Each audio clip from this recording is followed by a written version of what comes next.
Hello guys, कैसे हैं आप सभी लोग। उम्मीद करता हूं आप सभी लोग बहुत ही अच्छे होंगे।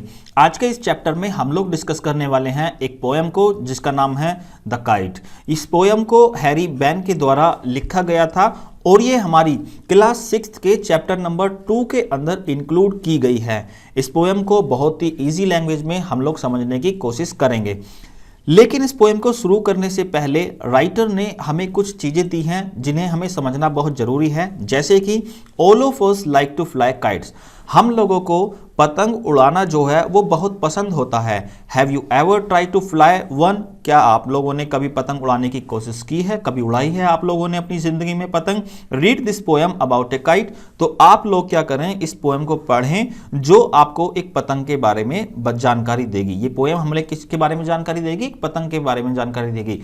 As it flies in the sky, कि किस तरह से एक पतंग जो है वो आसमान में उड़ती है।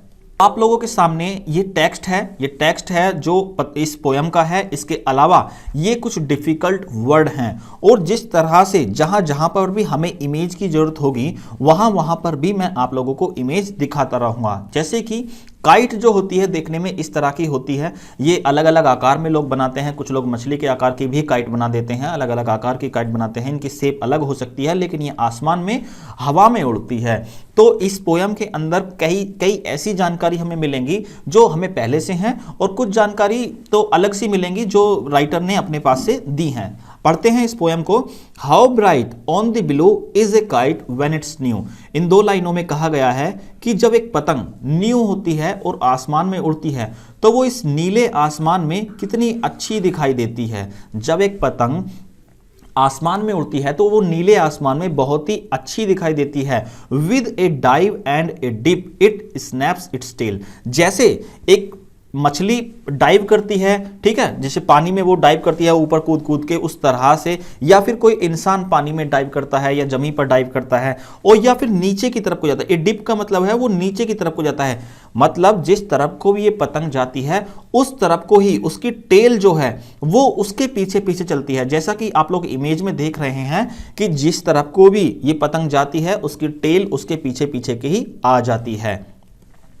Then soars like a ship with only a sail as over tides, जिस तरह से एक पानी का जहाज होता है और जब टाइड आ जाता है, मतलब जवाहर भाटा पानी के अंदर आ जाता है, तो वो पानी का जहाज जो है पानी की सतह पर ऊपर नीचे तेजी के साथ होता है, ठीक है। उसी तरह से ये काइट जो है ऑफ विंड इट राइड्स, ये कहां किसके साथ राइड करती है, हवा के साथ राइड करती है। जिस तरह से हवा का झोंका आता है तेज, तो ये ऊंचाई पर उड़ती चली जाती है। जैसे जैसे हम इसे ढील देते चले जाते हैं और लंबी हो जाती है, ऊंचाई पर चली जाती है। तो जिस तरह से पानी का जहाज पानी में अपने करतब दिखाता है उस तरह से ही ये अपने करतब दिखाती है हवा में। क्लिम्स टू दी क्रेस्ट, और ये चढ़ जाती है। क्लिम्स का मतलब होता है ऊंचाई तक चढ़ना, और क्रेस्ट का मतलब है मान लो किसी जैसे माउंटेन है कोई, तो माउंटेन की टॉप तक, पीक तक उसकी चली जाती है। आप इसे किसी भी चीज की पीक तक पहुंचा सकते हैं, ऊंचाई पर जितना ऊंचा आप पतंग को उड़ाना चाहते हैं इसको उड़ा सकते हैं। और ये उड़ती किसकी मदद से है, ऑफ ए गस्ट। गस्ट का मतलब होता है कोई हवा का तेज झोंका। जैसे ही हवा का तेज झोंका होता है और हम इस पतंग को ढील देते हैं तो ये बहुत तेजी के साथ आगे बढ़ती चली जाती है। एंड पुल्स, और हमारे पास जो डोर होती है हम उसे खींचने की कोशिश करते हैं, जब जरूरत होती है तो उसको हम ढीला कर देते हैं, तो उसे खींचते भी हैं और ढीला भी करते हैं जैसे जैसे समय की डिमांड होती है, जैसे जैसे हवा का झोंका आसमान में आता है। Then seems to rest as wind falls, देखिए, और ये पतंग हमें रेस्ट करती हुई दिखाई देती है कब, जब हवा जो है आसमान में वो बंद हो जाती है या फिर कम हो जाती है। जैसे जैसे हवा का झोंका चला जाता है तो ये हवा के झोंके के साथ ही क्या करती है, जैसे जाता है वो, तो ये ढीला पड़ जाती है पतंग, मतलब इसकी जो डोर है वो इतनी खिंची हुई नहीं रहती जितनी इसकी होती है हवा के झोंके के साथ। आई होप ये स्टैंजा आप लोगों को समझ में आया है। बढ़ते हैं आगे। यह है इसका दूसरा stanza. When string goes slick you wind it back, जैसे ही आपका जो हवा का झोंका चला जाता है तो इसकी डोर जो है, स्ट्रिंग का मतलब होता है डोर, जिससे हम पतंग को उड़ाते हैं, जिसे कहीं कहीं पर मांझा भी बोला जाता है, तो उसको हम स्ट्रिंग बोलते हैं। और ये ढीला हो जाए, गो स्लैक का मतलब ये ढीला पड़ जाता है जैसे ही आपकी हवा जो है वो चली जाती है। और इसको हम क्या करते हैं, वापस अपना जो डोरी लपेटने का जो यंत्र होता है, एक तरह से हुचका जिसे कहीं कहीं पर बोलते हैं, उसमें हम जो है चरखी में लपेटना इसको स्टार्ट कर देते हैं। तो जैसे जैसे इसकी डोरी ढीली होती है उसको हम चरखी में लपेटना स्टार्ट कर देते हैं।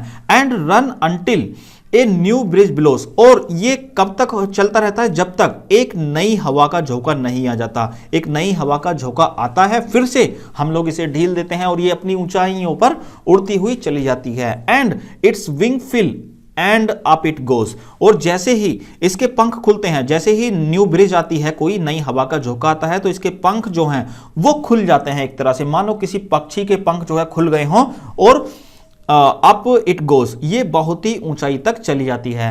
How bright on the blue is a kite when it's new, ये दो लाइन फिर से रिपीट हुई हैं कि एक पतंग जब नई होती है तो वो आसमान में उड़ते समय जो है कितनी अच्छी दिखाई देती है, नीले आसमान में उड़ते समय कितनी अच्छी दिखाई देती है।